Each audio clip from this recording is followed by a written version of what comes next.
તપાસના ભાગરૂપે 2.5 માસની બાળકીનો મૃતદેહ જે દફનાવવામાં આવ્યો હતો તેને એફએસએલની હાજરીમાં બહાર કાઢી પીએમ માટે મોકલાયો છે. અમદાવાદના ચાંદખેડામાં ફૂડ પોઈઝનિંગની શંકાએ 2 બાળકીઓનો ભોગ લીધો. ડેરીનું તૈયાર ખીરું જીવલેણ સાબિત થયું હોવાનો પરિવારનો ગંભીર આરોપ છે. દફનાવેલો મૃતદેહ બહાર કાઢી પીએમ કરવાની નોબત આવી. આરોગ્ય વિભાગ અને પોલીસ દ્વારા ડેરીના ખીરાના નમૂનાઓની ચકાસણી શરૂ. માતા પિતા હાલ હોસ્પિટલમાં સારવાર હેઠળ હોવાથી રિપોર્ટ આવ્યા બાદ જ મોતનું સાચું કારણ સ્પષ્ટ થશે. ચાંદખેડા પોલીસે અકસ્માતે મોતનો ગુનો નોંધી તપાસનો ધમધમાટ તેજ કર્યો છે.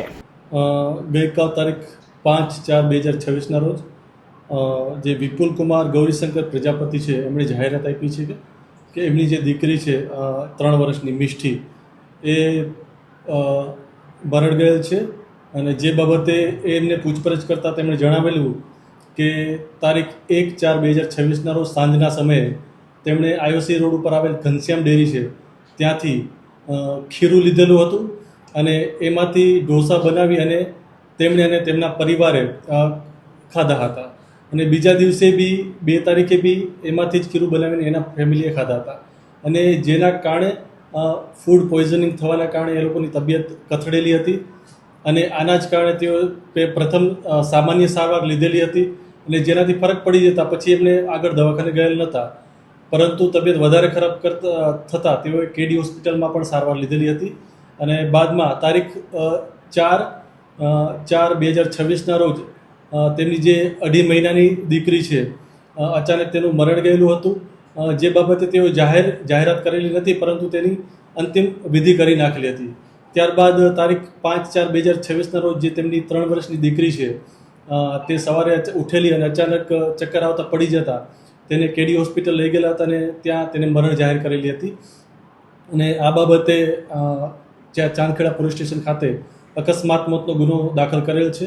તેમજ આજે મરણ જનાર દીકરી છે તેનું પેનલ ડૉક્ટરથી પીએમ કરવામાં આવેલ છે. તેમજ એફએસએલની ટીમને સાથે રાખી તેમજ ફૂડ એન્ડ ડ્રગ્સની ટીમને સાથે રાખી જે મરણ જનાર છે તેમનું ઘર તેમજ આ જે ઘનશ્યામ ડેરી છે ત્યાં તપાસ કરી અને સેમ્પલ લેવાની વિધિ છે ચાલુમાં ચાલે. સેમ્પલ આવશે એના ઉપરથી જે ફાઇનલ આમાં જે કારણ છે જાણી શકાશે. એ પહેલાં કોઈ ફાઇનલ મૃત્યુનું કારણ કહી શકાય એમ નથી. એ આજે હાલે પૂછપરછ ચાલુમાં છે અને એ આગળ જે તપાસમાં જે નીકળશે એ પ્રમાણે આગળની કાર્યવાહી કરવામાં આવશે. પોલીસની કામગીરી આગળ કઈ રીતે રહેશે? જે ફૂડ એન્ડ ડ્રગ્સની જે અહેવાલ આવશે એના ઉપરથી જ આગળની કાર્યવાહી કરવામાં આવશે. આ લોકોએ 1/4/2026ના રોજ એટલે આજથી સમજો 5 દિવસ પહેલાં ખીરું ખરીદ્યું હતું અને એ જ સમયે આ લોકોએ એને ખાધું પણ હતું. માતા પિતા પણ એડમિટ છે, એને સારવાર આપવામાં આવી છે. માતા પિતા અને બાળક જે તે સમયે જ્યારે સારવાર આપવામાં આવી ત્યારે ડોક્ટરે તપાસ કરી તો સિમ્પટમ્સ શેના હતા? ફૂડ પોઈઝનિંગના સિમ્પટમ્સ હતા કે અન્ય કોઈ સિમ્પટમ્સ હતા? એમાં પ્રથમ તો આ લોકોને ઉલટી અને વીકનેસ ને એવું હતું જેના કારણે એડમિટ થયેલા હતા, પણ સામાન્ય દવાથી સારું લાગતા એ લોકોએ ડિસ્ચાર્જ કરેલા હતા.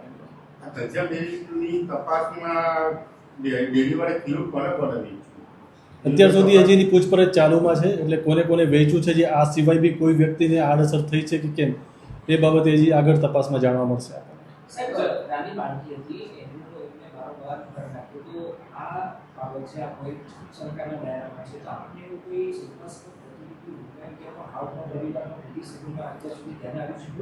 એ અત્યાર સુધી તો હજી જાણી નથી શક્યો, કારણ કે એના જે ફેમિલી મેમ્બર છે, એની મધર છે, ફાધર છે, એ લોકોની બી તબિયત હજી એટલી પ્રોપર નથી. એટલે આપણે આ બાબતે હજી ઊંડાણપૂર્વક તપાસ કરશું અને બીજું બી કોઈ એંગલ નીકળશે તો એ બાબતે પણ તપાસ કરવામાં આવશે.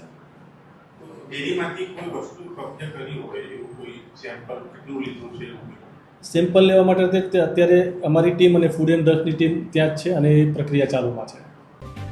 જો તમે આ વિડીયો ફેસબુક પર જોઈ રહ્યા છો તો લાઈક અને ફોલો કરો, અને યુટ્યુબ પર જોઈ રહ્યા છો તો અમારી ચેનલને સબસ્ક્રાઇબ કરો. સત્તરે.com આઝાદી સમાચારોની.